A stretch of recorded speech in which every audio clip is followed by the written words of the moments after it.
Hello, my friends. Today I'd like to talk to you about the differences between myself and Santos Bonacci and what we're telling you when it comes to the Chrism Oil. In no way is this a diss on Mr. Bonacci or anything like that. I have nothing but respect for him. I've never met the man. I've just seen some of his videos. So this is not about that. This is just telling you the differences, and I'm not going to spend a whole lot of time on each thing. For example, meditation. I'm not going to break that down. You should already know what meditation is if you're listening to me. So, because my channel is not for beginners. So let's get into it.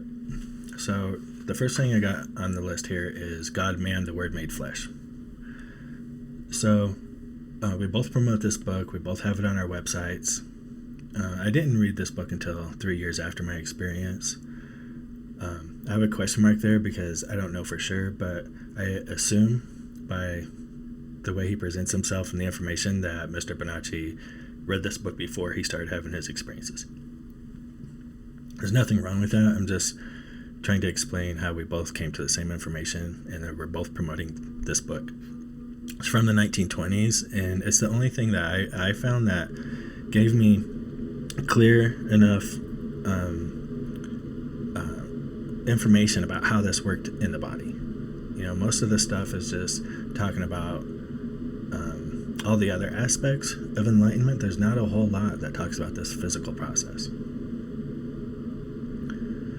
Yes, marijuana. I've heard him say in his videos that he smokes marijuana. I smoke marijuana. I've always smoked since I was 13. I also smoked cigarettes when I had the experience, but I quit about 2 years later. So I definitely don't think that marijuana affects the Chrism Oil, but you don't want it to be a crutch either. Just like hallucinogenics, I don't know his stance on hallucinogenics. I promote hallucinogenics. I think they can be an extremely useful tool, but again, they can be a crutch too. So you gotta be careful. You need to learn to do this with no crutches. So, in hallucinogenics, that's what we're really doing anyways, right? We're producing DMT in the middle of our brain. So, I hope that if you're trying to do this, you're okay with hallucinogenics. No alcohol means no alcohol. Me and Bonacci and the book all agree on this. I didn't drink at the time at all. And it doesn't say you can drink half the month. It doesn't say you can drink, but except for the 3 days you're producing this oil. It says no alcohol. And, when that story in the Bible of Jesus turning water into wine at the wedding is about this process in the body, not drinking alcohol. Alcohol destroys the oil. That's as simple as that. No alcohol. Daily breathing meditation versus sporadic meditation. For me, that's just something that I need to do every day. Mr. Bonacci says he does it sporadically. That's up to you. That's, follow what you feel is best for you. This is your journey, not ours. We've already had our experience. So, positive affirmations, visualization versus activate chakras. I do want to expand on this just a little and explain the differences because for me, I don't believe in chakras at all. I don't believe in chakra work. And I want to explain why. I believe in doing real work and real things to work on myself. And I'm trying to live in reality. And I think activating chakras is a manipulative way to get you to work on yourself and not partake of the oil. And I think that those were taught by masters that want to contain the control of this information. Let me give you an example why. Your heart chakra, okay? How are you going to open your heart chakra? There's no energy point in your chest that is stopping you from partaking of the oil. And so your heart isn't even located in your chest. Your heart is located in the back of your head, right? So that's why the heart symbol looks like the cerebellum, because that's what your heart is. Your heart is the cerebellum. It's called the little brain. When you think of love, you think with the little brain. Just like when you think of fear, you think from the reptilian brain. That's what that is. So there's no heart chakra. It's a lie. It's a manipulative lie. So just, another example, the heart chakra. What are you going to do to open your throat chakra? What are you going to do to open your throat chakra? There's nothing there. It's not real. There's nothing in your throat that's stopping you from partaking of the oil. There's something in your throat that can help you partake of the oil, and that's working the back of your tongue. And they have that one thing where people stick their tongue up into their nasal passage or whatever. That's gross to me. I'm not interested in that at all, and that's not necessary to partake of this. So I just think it's nonsense, and I believe in doing real work. We both talk about thought quality, thought control, quality of thought. This definitely helps you raise your vibration. It talks about that in that book too, how that there's an actual real physical aspect to raising your vibration. It's not just nonsense thought stuff, right? There's a real thing to it. Fluoride-free water decalcify versus alkalinity. I agree with the alkalinity thing. It's just I just didn't break that down into the book. I've actually, around that time, I was looking heavily into what it means to be alkaline. And a lot of people will tell you that that's not real and that's not true, but a lot of people will tell you that about this whole thing. So don't listen to them, because it really is real. You're mostly water. Of course you have a pH balance that you can manipulate. That's just absurd to think otherwise. Organic food, carnivore versus vegan. And there's a lot of controversy around this one. Excuse me.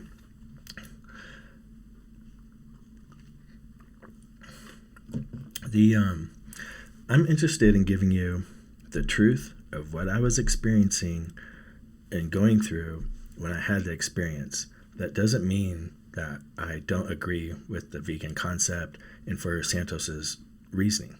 I do agree with that. I do. But I was a carnivore when I had my experience, so it did not affect the oil. And I'm still a carnivore. I've tried to be vegan. I have those desires. It's just extremely difficult, and it's just not something that I've tackled yet. Not everything is going to be immediate. And like I said, it's not necessary to begin with. It definitely is something I feel compelled to do, and I totally agree with him. So I just want to put that out there. Serve God, others. Serving others is serving God. That's definitely part of this. You definitely need to do that. There's tons of different ways. It's not just feeding homeless people, right? There's tons and tons of ways to help others. So do anything that you can towards helping others. Sexual abstinence, 2 weeks versus non-ejaculatory sex. Actually, should say seed retention. And I agree with the seed retention. Just go ahead and put that in here.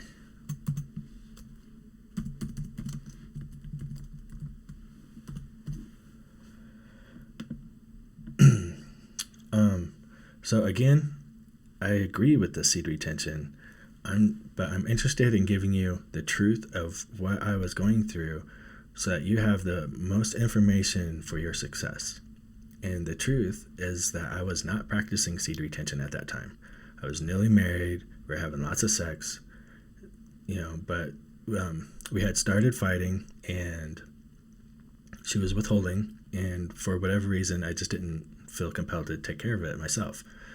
And then I had my experience. It wasn't until I read that book where I kind of got a little more understanding of why. And that's why I agree with the seed retention. I'll kind of get into afterwards here. And the moon has to be in your sun sign.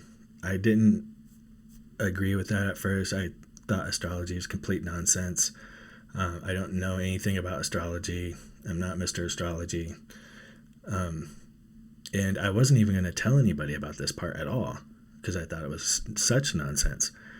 But, I didn't check. When I went and did this technique, I didn't check. I just went and did it. And it wasn't until the next day when my wife was like, oh, yeah, this moon was in your star sign last night. And I was like, oh, wow, that's crazy. And then I was writing my book. I was like, well, I guess I got to put that in there.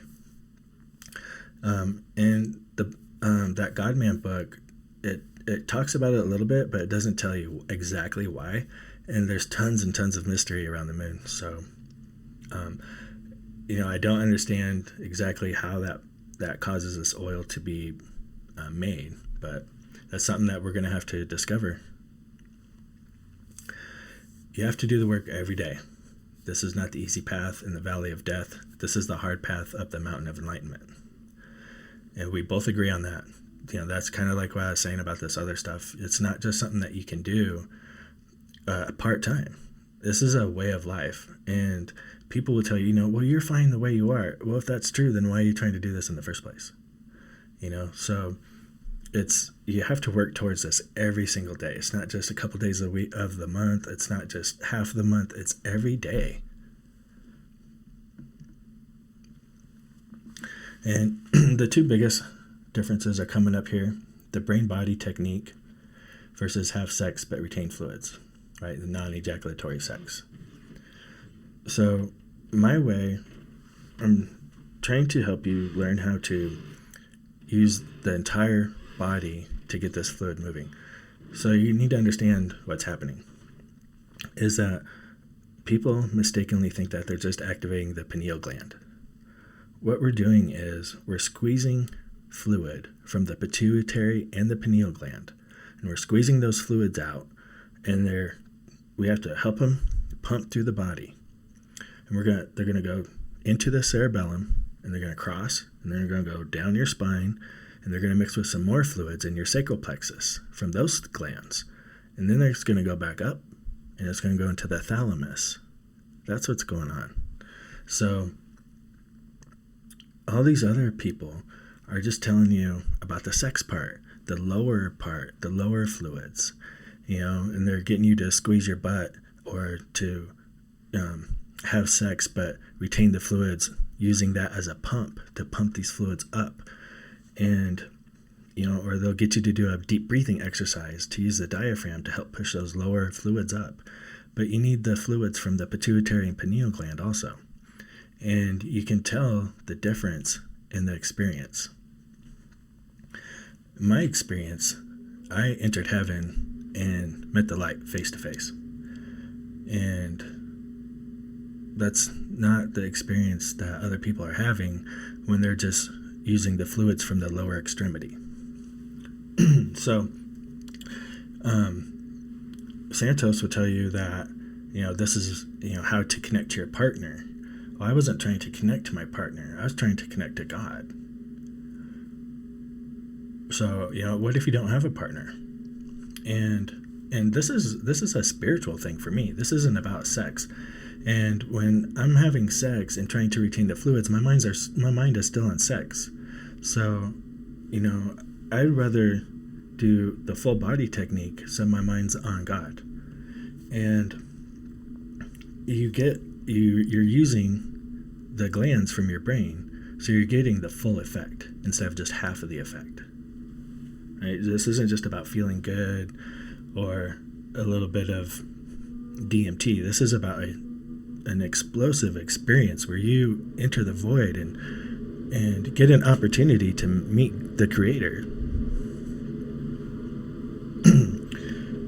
When you do that, that's how you become a master. We both agree that this process is how you become a Christ, right? A mast on a vessel controls the vessel, right? Powers the vessel. Your body is the vessel. Your spine is the mast. This is how you become a master. This makes you Christed. This is how you become a Christ, a Jesus. This is, I'm a Christ. Santos is a Christ. Anyone who's done this is a Christ. We're not the Christ from the Bible, right? I'm myself, but I am Christed.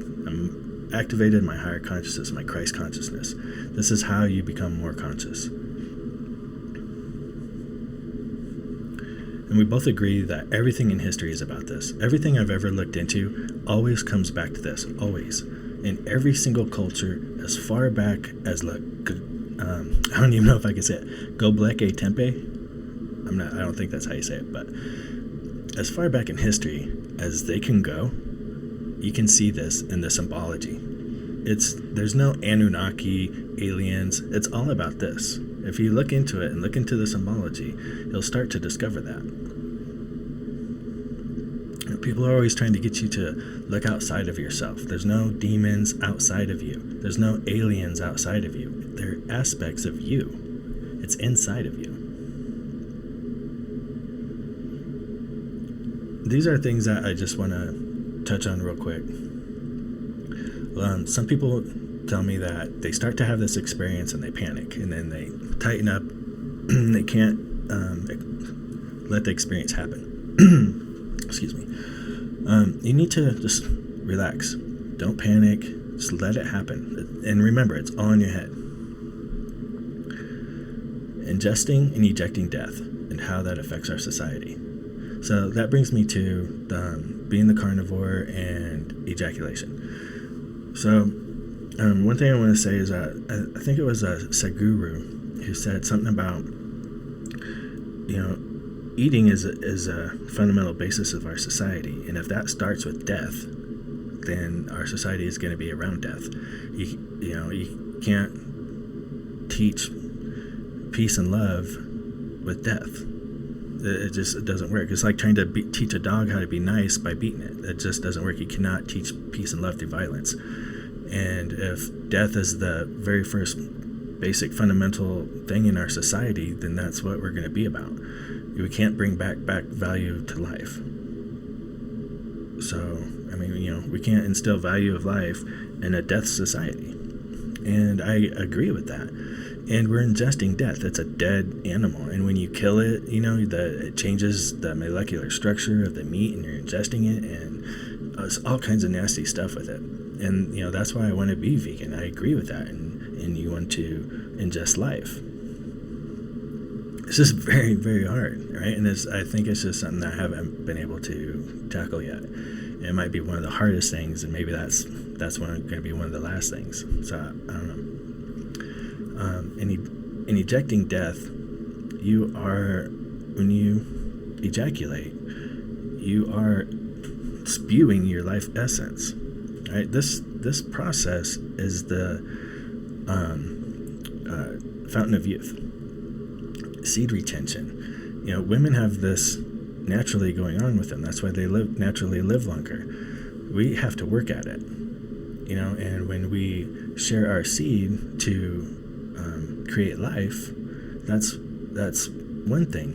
But when you're not doing that for that purpose, for procreation, then you need to retain that fluid for yourself, because that's your life essence. That's what that is. So when he's saying, that they're a cult of death, he's right. So that's what's going on here. So that's what I'm saying. Like, I don't disagree with the vegan stuff and the seed retention, but I'm interested in giving you the truth of what I experienced and what I was going through when I partook of the oil, right? I want you to succeed. And that doesn't mean that I'm promoting eating meat. I'm not promoting that. I agree with the vegan thing. So you need to understand that.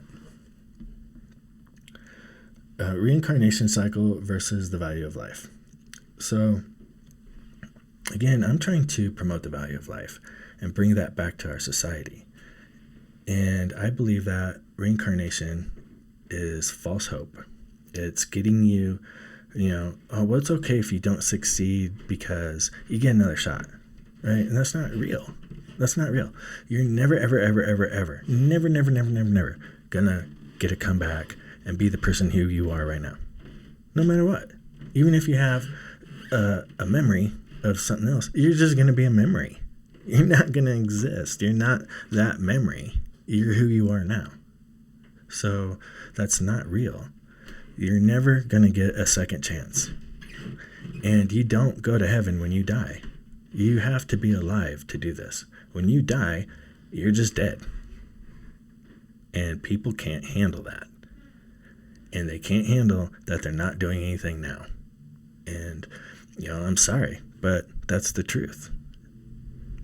And we're living in reality, right? We need to maintain that. Is suffering mandatory? Of course not.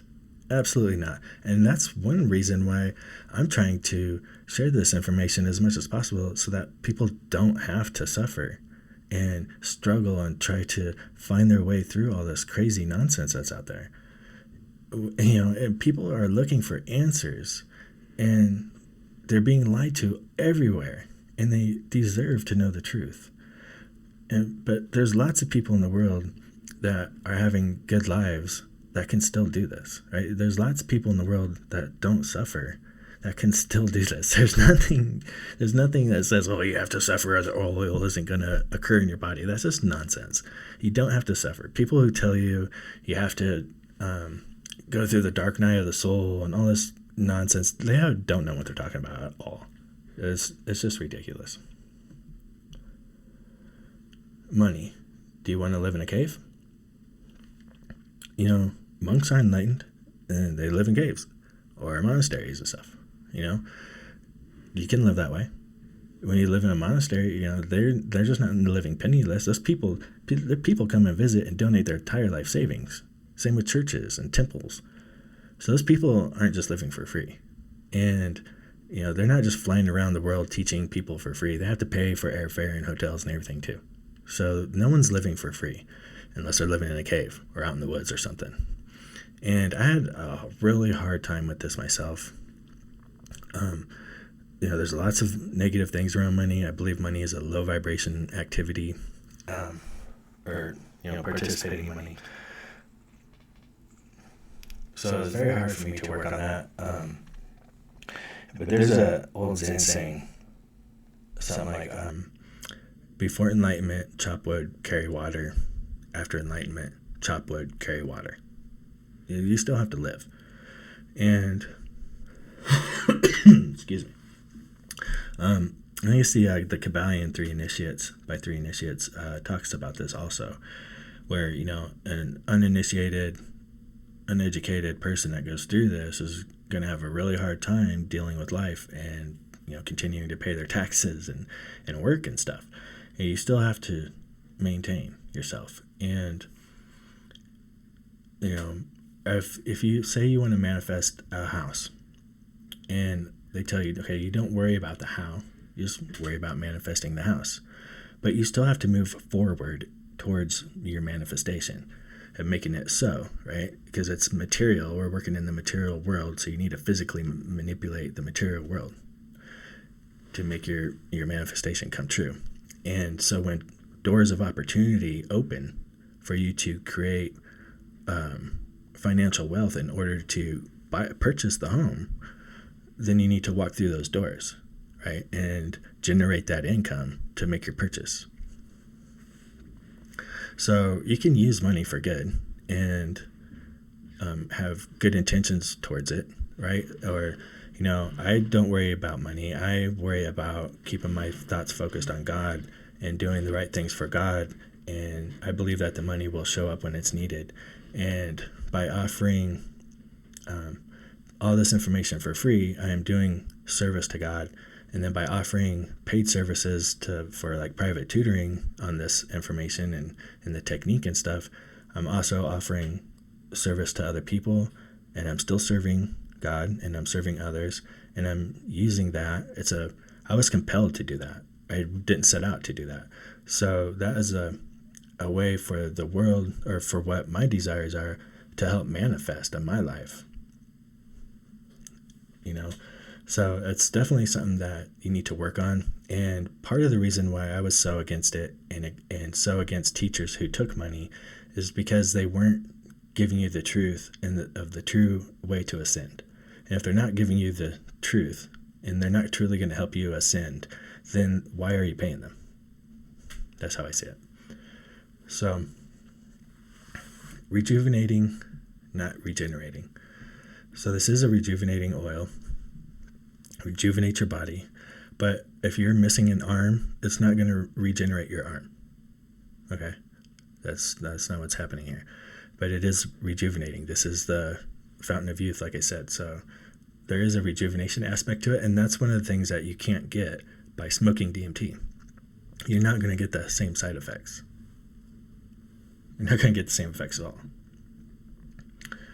If Santos is enlightened, why is he talking trash about people in that video? Love and light is BS. Express anger. The video I'm referring to is one I have on my playlist on YouTube, the way of the Chrism Oil. I like his video because he explains pretty well his technique. And on that video, he's talking trash about a couple people. And he says love and light is BS. And he's right. So I'm not saying he's right about what he's saying about those people. I'm saying what he's right about is that you're still a human being and you're still going to have emotions. People think you're going to be emotionless. You're just going to be this love light zombie. And that is unreal. Those people are fake and not living in reality. When I went through this, my goal was or my desire was to connect to my heart and feel emotion, not shut them off. I feel again. It was so amazing. The last thing I want to do is shut them off. That's what I have been trying to get away from. And it's not all love and light, you know. You still have to deal with the world and other people, and you know it's not going to be all love and light all the time. You know, the meditations and the stuff like that in the morning help set your day, and they help you get through those troubled things as they occur. But that still doesn't mean that you're not gonna, or that doesn't mean that you're not gonna get angry when it happens. That's not real, right? So we need to live in reality and recognize that. You know, so he's getting upset and he's talking trash about somebody. That doesn't mean that he's not enlightened.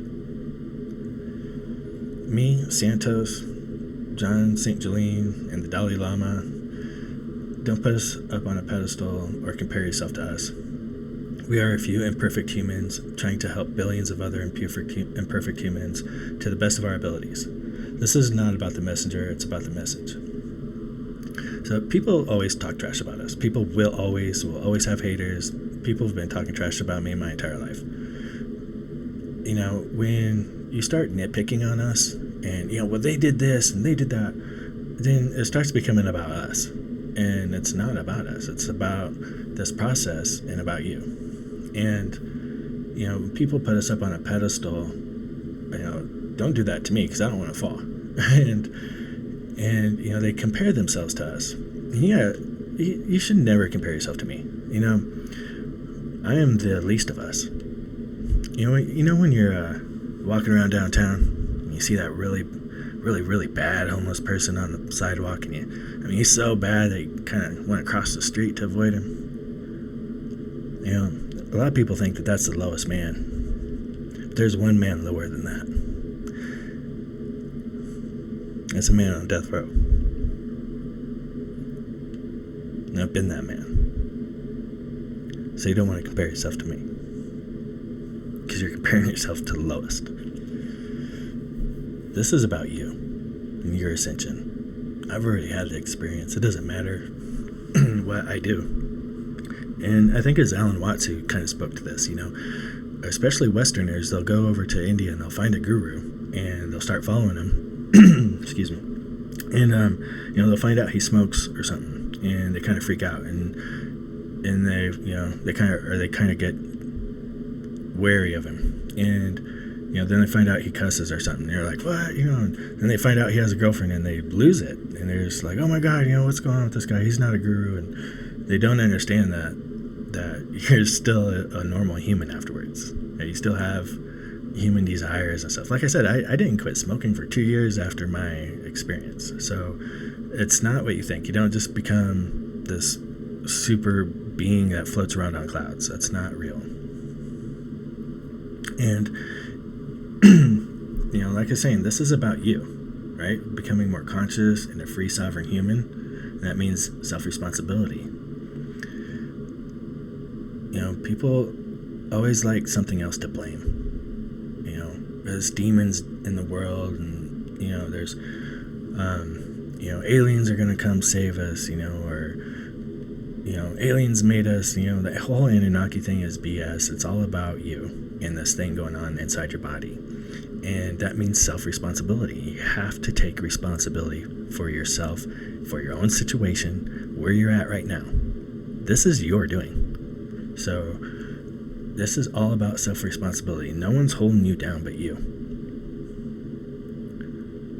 There's no one coming to save you but you. God is inside you, not outside. Everything is inside. And when you look into the world, everything's trying to get you to look outside. Right? Because that's the trick. They're getting you to look at the material when it's not. It's not. The material is Satan. Satan equals matter. That's what that is. Enlightenment, Chrism Oil, is not the end. It's the beginning. You will change from a human being into a human doing. Don't focus so much on the oil. It's not all about the oil. It's more about the journey anyways, right? And, people just get way too caught up on it, I think. I didn't think about it at all until that one day, and I had the experience, and then I went on with my life after that. It wasn't until a long time afterwards where I started trying to do it again and got more into it. So the oil, it's not all about the oil necessarily. It's a tool, and it's a gate, definitely, and I definitely want to encourage everyone to do it, but it's not the all, right? So, I hope this helps you understand some things and explain some of the differences between us. Again, I mean no disrespect to Mr. Bonacci for anything I have said. A lot of things I agree with him on, especially the being vegan and the seed retention. I'm not trying to teach death cult or anything like that. I agree with him 100%. I just want you to know the truth about what I went through. So I hope this helps you. I love all of you so much. Namaskar.